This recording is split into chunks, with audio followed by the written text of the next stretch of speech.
The second question that we're going to ask, we'll begin with candidate Boss.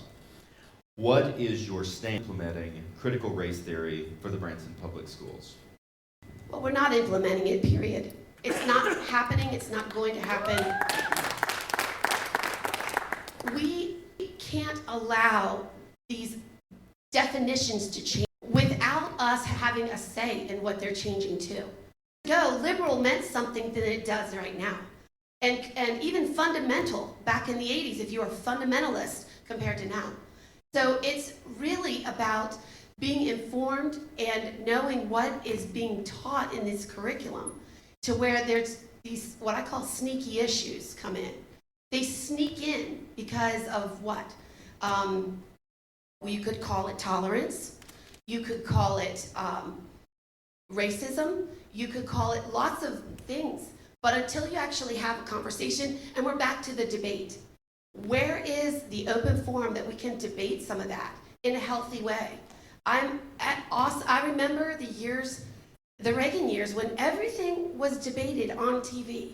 Every single topic you could find a debate on. Nowadays, no one's talking about it except their opinion about it. And I think it's time that we get down. I'm for reading, writing, arithmetic. I'm for getting those scores where they need to be. I'm for challenging the student, opening doors of opportunity as a public option that aren't available when people are choosing other schooling options.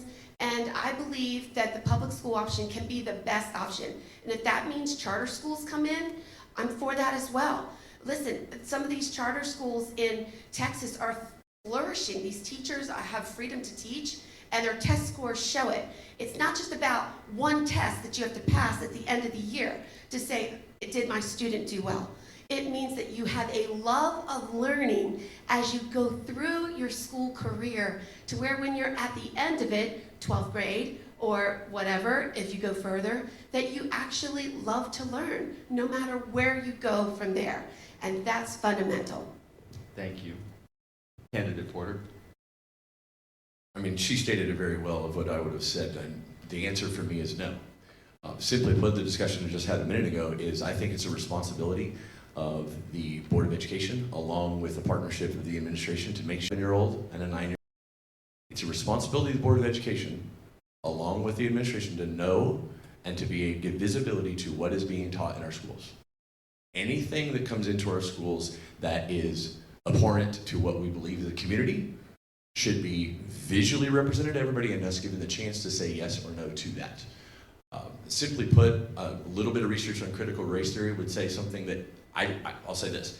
I would not teach astrophysics to, he's not capable of any sort of understanding. It's well beyond that. You disagree that there's issues relative to race, it's very clear, right? It's 100% we have race issues in this country, but the way that currently, relative to critical race theory, is not something that I believe should be taught in primary school at all.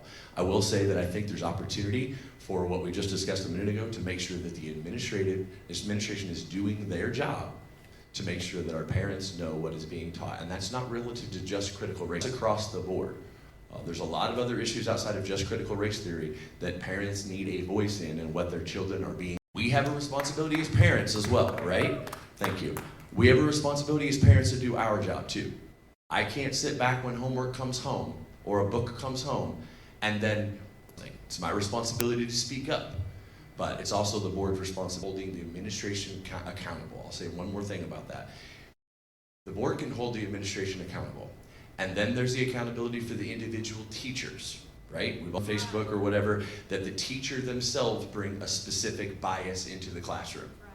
Those classrooms need to be audited, and the teachers need to be held accountable for what they are individually teaching relative to whatever bias they've been on, particularly background. So I think accountability is the answer to that question. The third question of this candidate Boss. Current district policy requires a committee of teachers to review all curriculum. A member of the community may be appointed to this committee at the discretion of the superintendent. In your opinion, what role should Branson parents play in the curriculum review process? Yeah, well, this is an important issue for me because I like to read, and I like to read what they're bringing home. The problem is they're not bringing the books home. Okay, it's going online. You have to have a passcode to get in. These books, they say there's only limited number, so you don't always get to see these books come home.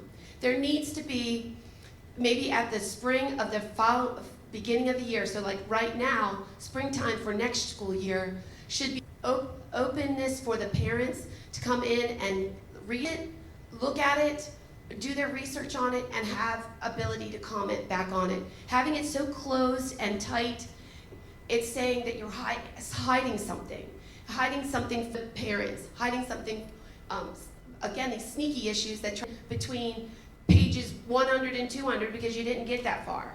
You see, it's got to be transparent, and I think that there should be a parent board, parent board that works along with that teacher board so that there can be a dialogue and debate. And I think the superintendent would absolutely love to hear what the parents have to.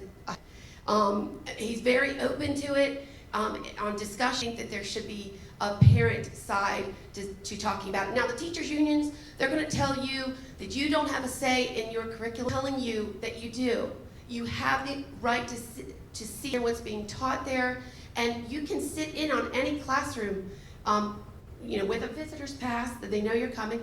Do that. You can audit these classes for yourself. So again, empowerment back to the parents so that they know we have a good community, and that just would foster even more trust that we're not getting in these books that have been and then telling our kids that the war wasn't really fought like that over these other issues that were more modern. No, let history be history. We're creating history right now as we speak. And so I need to have that love of learning, the love of the truth, and be transparent. Thank you. Ken. I think I stated earlier that I believe there's a relationship between us. My question back, somebody appointed. 100% be more than one probably appointed to that review. There is a Casting Crown song, if you're familiar with them, that says, it's lyrics go something along the lines of slow fade when you give yourself your black and white or turn to gray. That's what happens in these scenarios. When it goes south, it's when all of a sudden we stop paying attention. We stop paying attention to what our children are being taught. We assess our leadership is trustworthy. In business, we have a statement that I inspect what I expect. So I have a responsibility to inspect what my expectations are relative to what my, vice versa, the administration has a responsibility to make sure that I love a conversation about trust, but it's only if transparency is there. And if the board is, or if the administration is unwilling to do that on the may appoint somebody, I think that would be a discussion I would love to have with the board as to why that versus we're going to appoint student or leaders in the community that are part of that process. Thank you.